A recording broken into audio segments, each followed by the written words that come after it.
Hello, everyone, and welcome to the DAC Pack, a series where we explore all things direct air capture.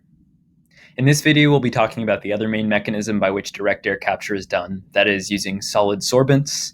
If you're curious about liquid solvent direct air capture, please see the other video in this series. Just like last video, we'll be pulling a lot from the National Academy of Sciences paper published in 2019, and my goal, again, is to make that accessible to you, especially if you don't have a technical background, but I'll still be walking through the details and hopefully providing some intuition as we go along for why everything makes sense. And also, because the National Academy of Sciences paper for solid sorbents doesn't provide a specific model, but rather uses general principles most of the time, I'll also be pulling stuff from the Sinha et al. Paper from 2017 coming out of Georgia Tech.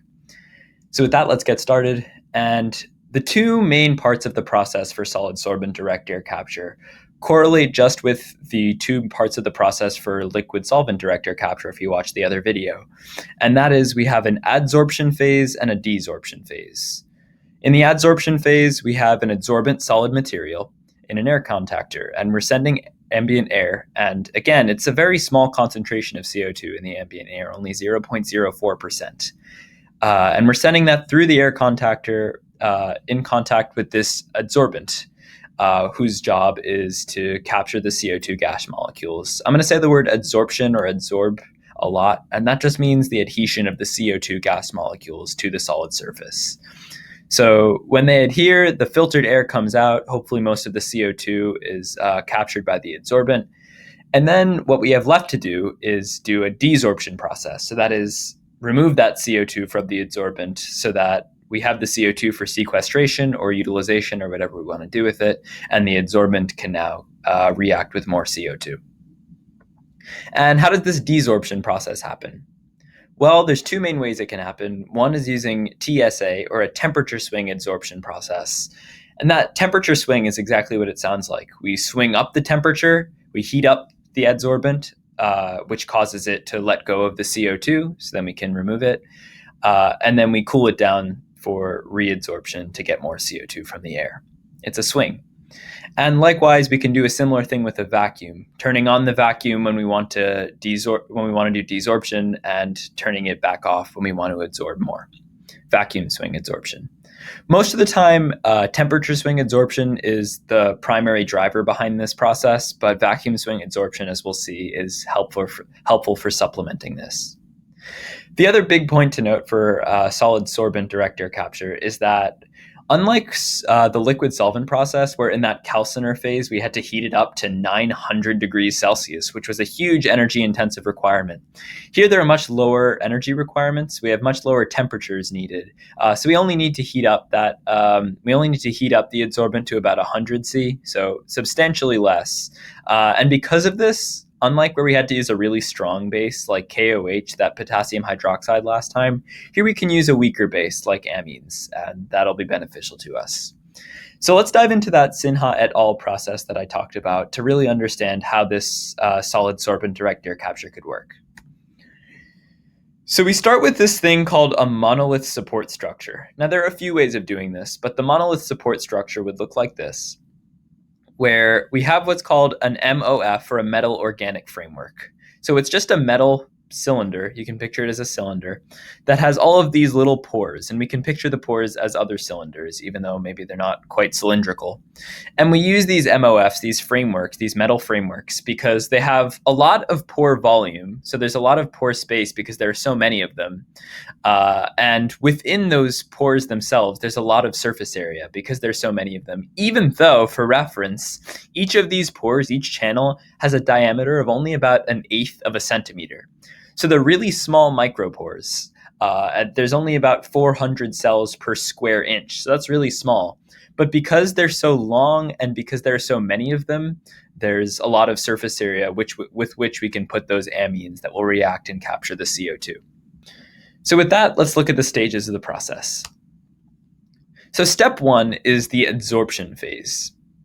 Here we pass ambient air through the channel, through each of those pores at a high pressure. So we're basically just passing it through at atmospheric pressure, or 1 atmosphere, 1 atm.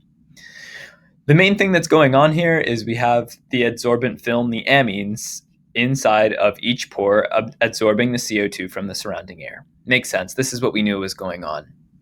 The issue is, and we had this problem with the liquid solvent technology too, whenever you pass a gas through a solid pipe or a solid material, it's going to have a pressure drop. It's going to lose pressure as it passes through due to frictional forces as it bumps into the solid as it moves through. So therefore, in order to drive the air through this whole tube, through this whole channel, we're going to need fans yet again, these air contactor fans. So we're going to need to utilize electrical energy, and the energy required for that is about 0.55 to 1.12 gigajoules per ton of CO2 we want to capture. So that's step one. We want to pass the air through at atmospheric pressure and adsorb the CO2 from within using amines. Then we move on to step two. Here, the big idea is that we need, before we heat it up to do that desorption process, we need to get rid of all the leftover oxygen that's within this tube.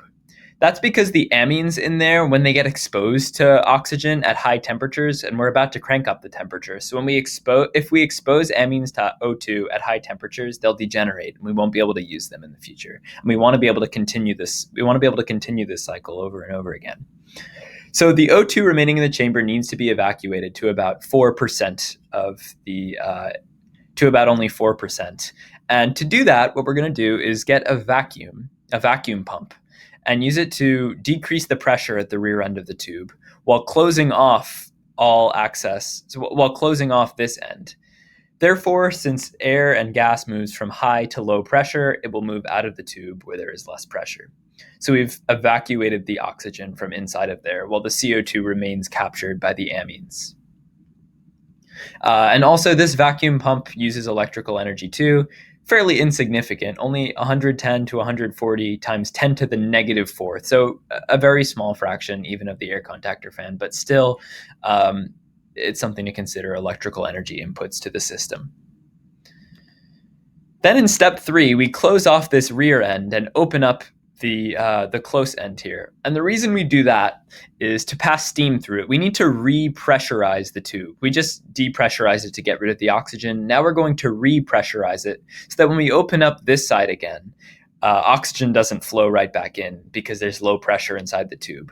So we need to increase the pressure again by passing saturated steam through. And then in step four, once we're back to high pressure here, we finally get that desorption step. So we're going to further pass high temperature steam through. And the job of the steam here is to heat up the adsorbent material and the CO2. This is the temperature swing that I was talking about. And when the steam condenses on the surface of that adsorbent, it's going to raise the temperature and allow the CO2 desorption to occur. And just like in the liquid solvent technology, this is a lot of thermal energy that we need to supply. So compared to these two numbers, the 3.4 to 4.8 gigajoules per ton CO2 is fairly substantial. Although you notice compared to the 9 to 12 gigajoules per ton of CO2 energy required for heating up the liquid solvent calciner phase, this is substantially less. And then finally, in the last phase, we have the cooling step. And the reason we need to cool it down before we start the process again is the same reason as we had to do this evacuation. When we send the air through, we're going to expose the amines to oxygen again, and we don't want those amines to degenerate through oxidation. And therefore, before we proceed with the process, we need to cool it down so that we won't be exposing the amines to oxygen at high temperatures. So the way we're going to do this is again with the vacuum pump.